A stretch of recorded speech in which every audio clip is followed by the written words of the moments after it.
Okay, what do you guys think of the quiz? How are the polyatomic ions coming? They're like come up with the ways to study. The what? The ways to study. Or just, do you feel like you have a firm grasp of them? I feel like the way that I understand them maybe isn't the best way to understand them, but they're in there. Right. Okay.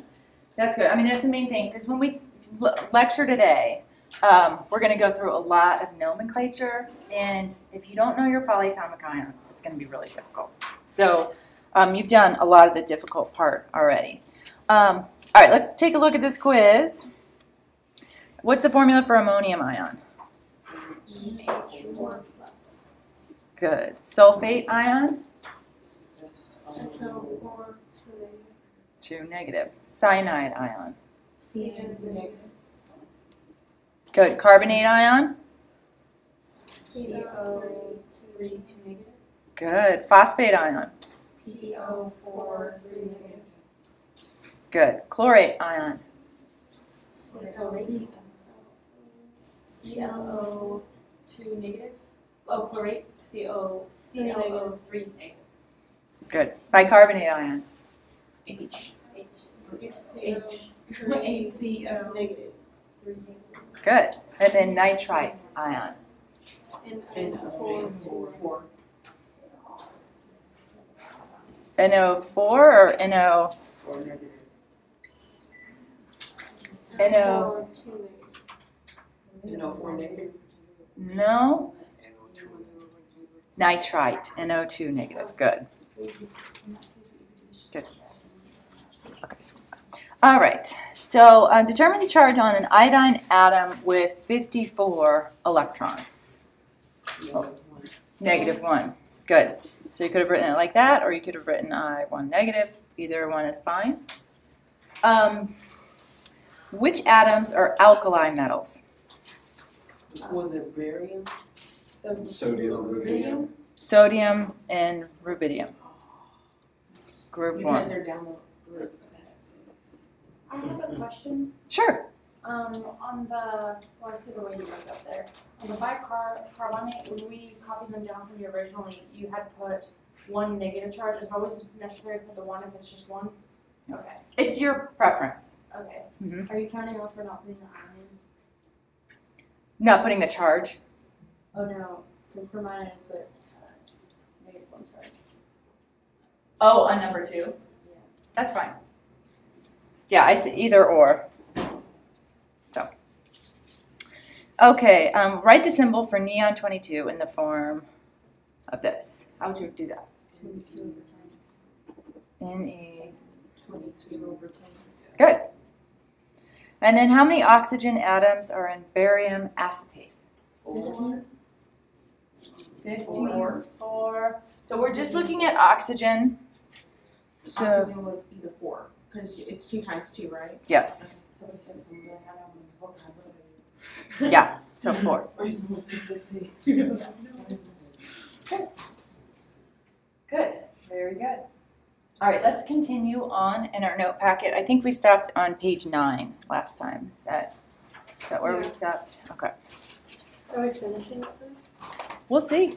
We have, in this packet, there are a ton of practice problems. So that's one way it can be deceiving.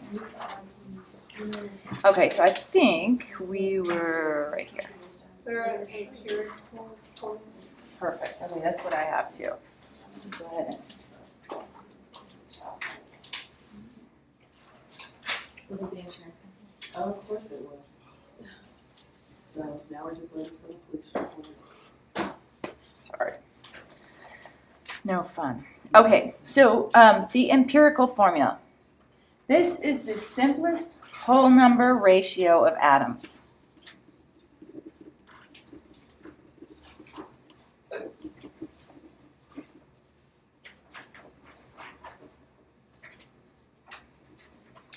So like H2O would be an example of that.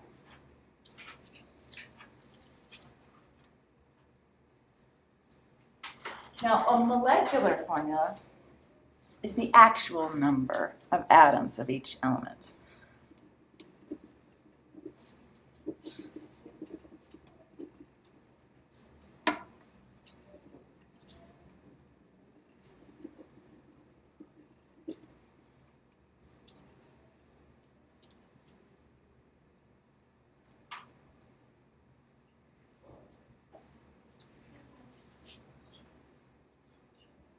So for instance, H2O2.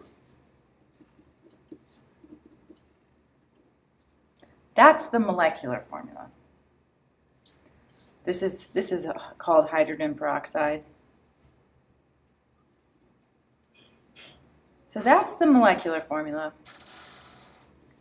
The empirical formula for hydrogen peroxide, let's go back to the empirical formula. The empirical formula is the simplest whole number ratio of atoms. So how would you simplify H2O2? HO. HO.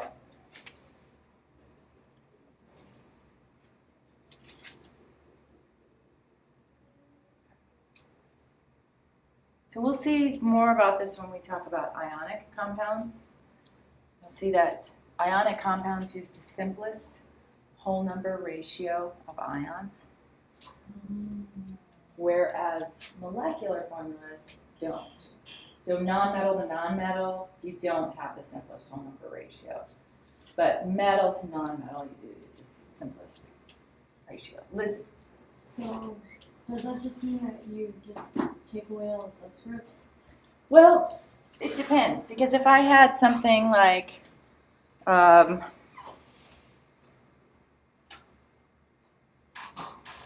N2H6, for instance, sorry, N2H6, this is the molecular formula, and the empirical formula is not going to be just taking away the subscripts. So you would have to simplify. And when you simplify, you would just divide by the smallest number. So divide by 2, divide by 2. So my empirical formula would be NH3. And so all I did here to get the empirical formula was divide by the smallest number, which in both cases happened to be 2. Yes. Good. All right, any other questions about empirical and molecular formulas? Okay. I do have one question.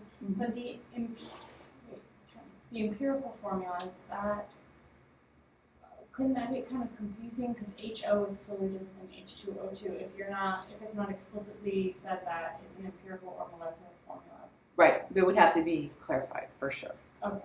Right. Mm-hmm. Cool. All right, so let's see. Describe how atomic elements, molecular compounds, and ionic compounds appear at the molecular level. So I'm going to give you kind of a flow chart to organize all this. So we start off with a pure substance.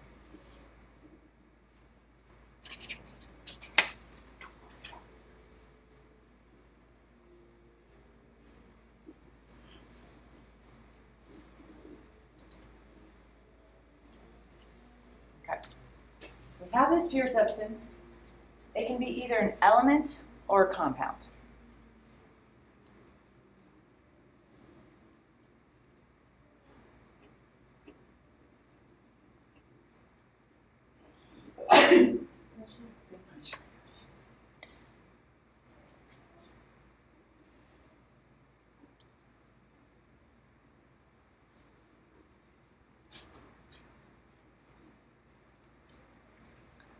And when I say element, I mean an element from the periodic table. When I say compound, I mean a combination of elements in definite proportions, the law of definite proportions.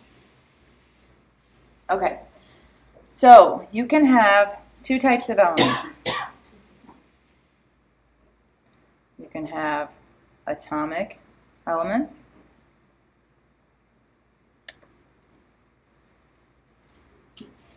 or you can have molecular elements. I'm sure you're like, what is she talking about? Atomic and molecular, they're just elements. Why is she making it so hard? There's some elements that just exist as one.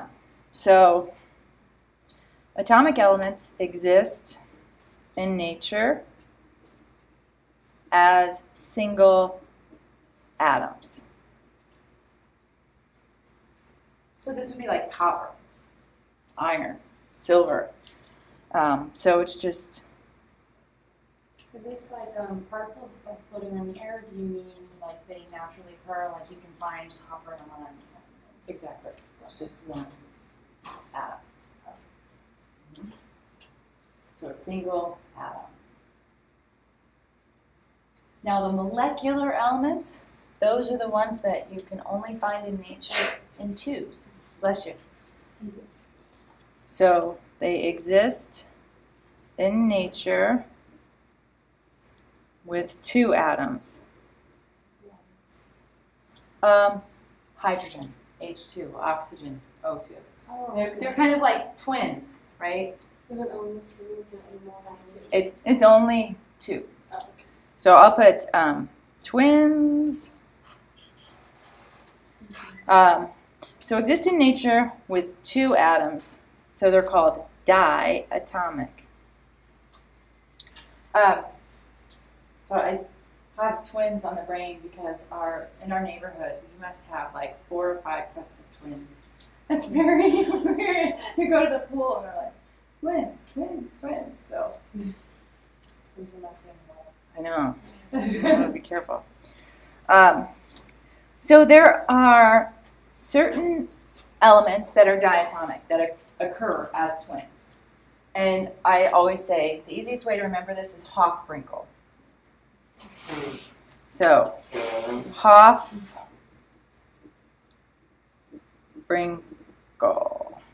These are all the elements that exist as twins, as diatomics.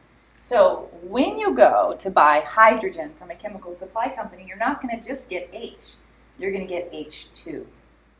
You're not going to just get one oxygen atom. You're going to get O2, F2, Br2, I2, N2, Cl2. They always come in twos. How did you pronounce this word again? Hofbrinkel.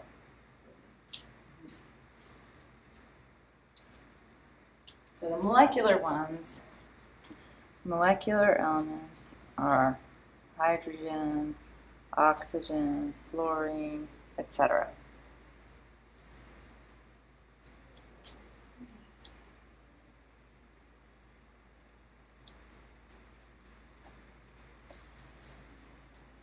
Okay, so when we go to the other side of our pure substance flow chart, we get to the compound.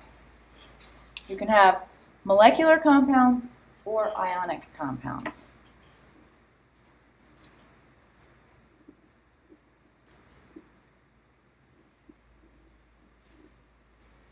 Molecular or ionic.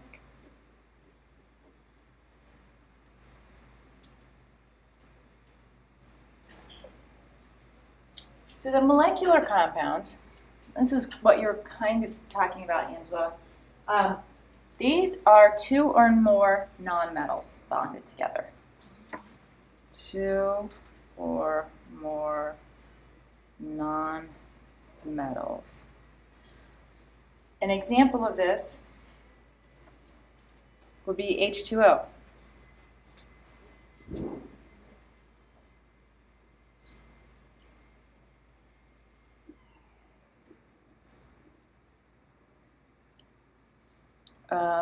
NH3 would be another one. Remember that nonmetals are on the right side of the periodic table, and also hydrogen. So these are right side of table plus hydrogen. So anytime you have a nonmetal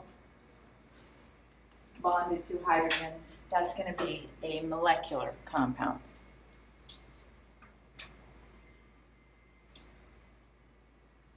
Okay. Ionic compounds is when you have a metal to a nonmetal or polyatomic ions.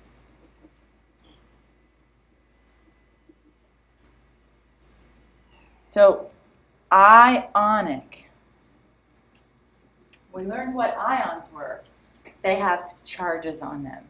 So ionic compounds have a cation and an anion. That's the glue that holds them together. So cation, anion.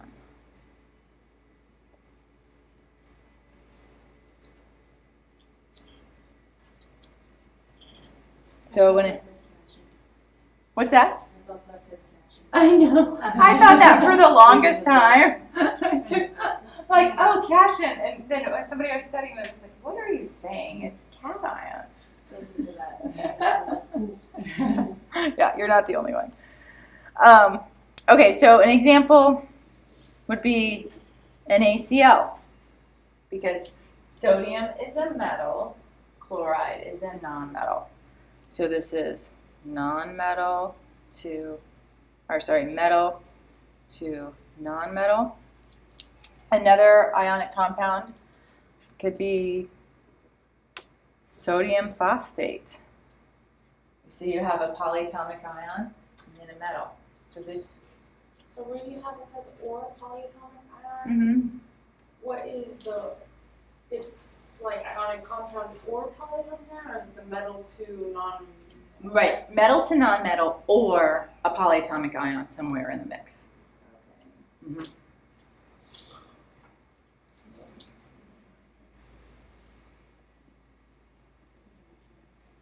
So, ionic compound just has a metal and a non-metal connected? Is that what that arrow means? Right, or any polyatomic ion. You could have an ion. Polyatomic ion is that? Like this is an example of a polyatomic ion being ionic. So that's phosphorus, oxygen. But it's phosphate. Okay, yes. So, like if you had NH4OH, this is made up of both polyatomic ions. This is a +1 charge, this is a -1 charge. Ionic. Okay. Cation to anion. So cation to anion. Yeah. So, does this have anything to do with ionic bonding? Mm-hmm. So are both of The them- glue that holds these together is ionic bonding. Okay. It's that attraction between the cation and the anion. Yes. Yes, Lizzie. So is both a negative and a positive charge in these then? Yes. And so we're going to learn how to write the formulas for ionic compounds, but the idea is that you always write them neutral.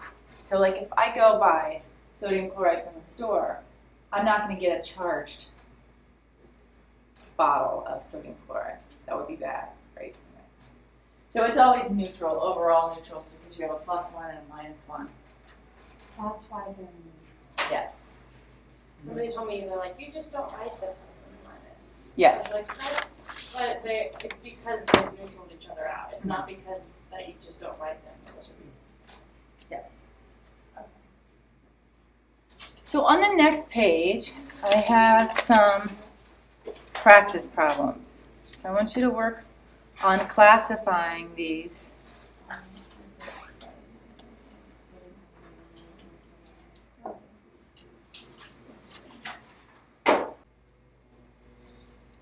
Okay, so what did you get for chlorine? Molecular elements.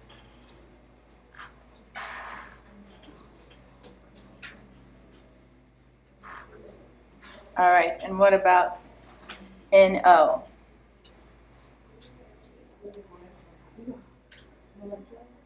Molecular compound, good.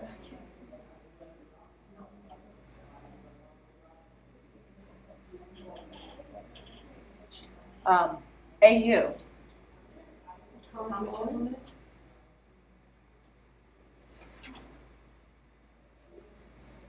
All right, Na2O. It's ionic. Ionic compound. Because it's a It's a metal to non-metal. Yes. So ionic compound. And then what about E?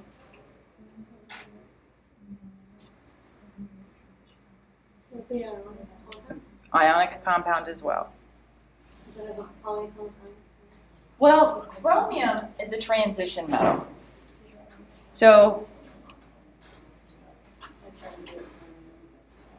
it's metal to, and chlorine is a non-metal.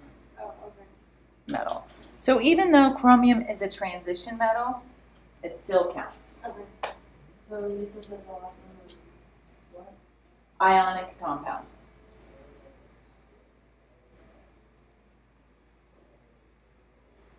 Okay. So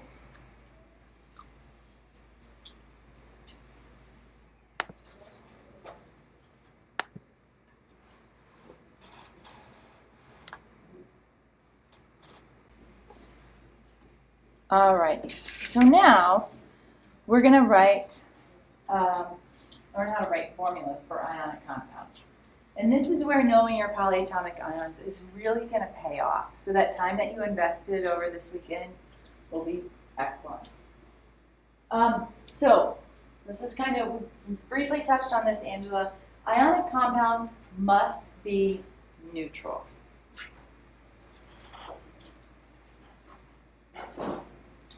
Therefore, the charges must equal 0. Yes. All right.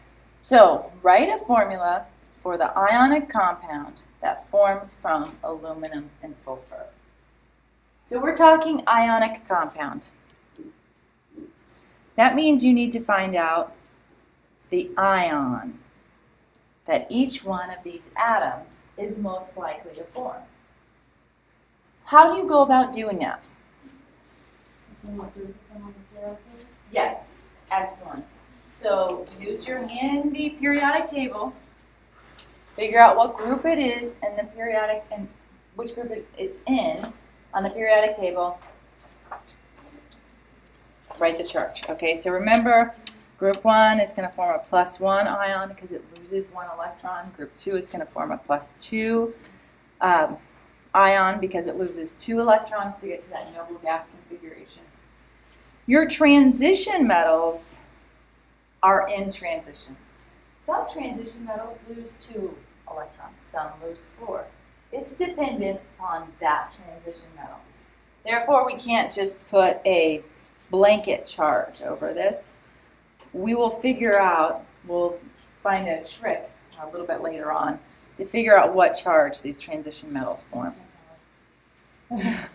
It's on the periodic table, so it's there. You just have to do a little hunting. Group 3 loses 3 electrons to form that noble gas configuration, so it has a +3 charge. Group 4 likes to share. They play well with others. They don't grab and take electrons. Group 5 gains 3 electrons, so it forms a -3 charge.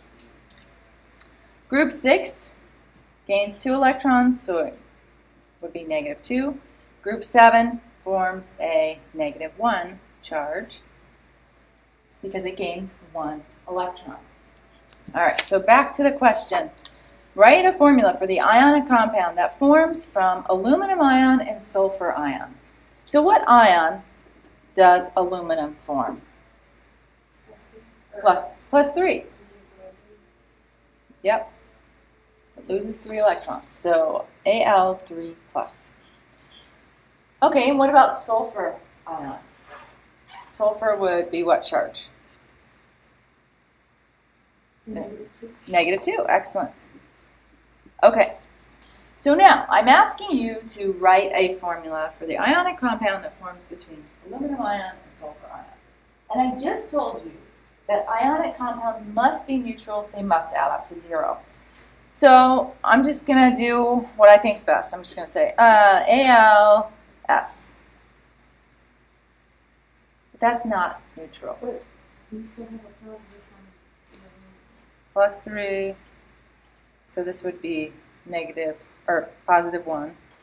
So that's not neutral. So no. So what we need to do is figure out a ratio of each one of these that would add up to 0. So I could bring 2 aluminums And I could bring 3 sulfur ions, or sulfide ions is the correct name for that. So then I have a +6 over here and a -6 over here. So what it would look like is Al2S3. That is the way you write the formula for this because it's neutral. If this is making your head spin, that's okay. I often get students who are like, what did you just do? The charge, because they think the charge should match the subscript. So the superscript should match the subscript. That's not the case. What you're going to do is, I call it a John Travolta move. You know, the Boogie Nights, this. You're going to do the cross and drop. When you do the cross and drop, that brings the appropriate number of ions to the table. So let's look at this. Okay, so I'm going to bring down just the number, not the charge. So I'm going to bring down the 2 and bring down the 3. And I get Al2S3. And you can always double check yourself that you have a neutral compound. You can say, okay, aluminum has a charge of +3. I'm multiplying it by 2. That's +6. Sulfur has a charge of -2. I'm multiplying it by 3, -6. So these two numbers come out to be the same in magnitude, opposite in charge. Therefore, you're going to have an overall 0 charge on this compound. What did you have the negative sign for the sulfur? You just, when you're writing the subscript, Yeah, you moved down the 2, but you just left the sign. yeah, you do. You don't do, the sign stays up there. Okay, so it's S negative on top and 3 on bottom. Yeah, but you see, ionic compounds must be neutral, so you can't have any charge showing here. So this, it adds up to 0. There are no negatives and positives, even though it's made up of a cation and an anion. They balance each other out. Right. So let's do the same thing write a formula for the ionic compound that forms between barium and sulfur. So barium ion and sulfur ion. So what group is barium in? Group 2, so it's going to have a 2+ charge. So barium 2+. And sulfur, It's negative 2 negative. 2. So that's easier because right there they just Yes, cancel each other. they cancel each other out. So this would be BBAS, yes. So you just need one of each, so it would be BAS. BAS, huh? Yeah, if you really like this, you can also try to spell out things using element abbreviations. Just little squares. You know you're dwarfing. So on the previous one, I know you multiplied 2 and 3 and got 6, but what does the 6 mean? That just means the overall charge, that since you have 2 aluminums and they come at a charge of +3, that's the charge on the cations. And this is the charge on the anions, -6. What you want is the charge on the cations and the charge on the anions to be equal but opposite in magnitude. If you look at this example that we just did, barium is +2, sulfide is -2. So when you add those together, what you want is a big fat 0. That's the goal. So that was just you just checking it. Just checking it. So the times, are they like the subscripts? The cations are always written first. And so cation, or you read left to right, cation written first. Okay. So this goes against the rules that we had the other day. Where it was the most electric. Oh, that's, Still apply. that still applies, but that's more for molecular compounds, non-metal to non-metal. Okay.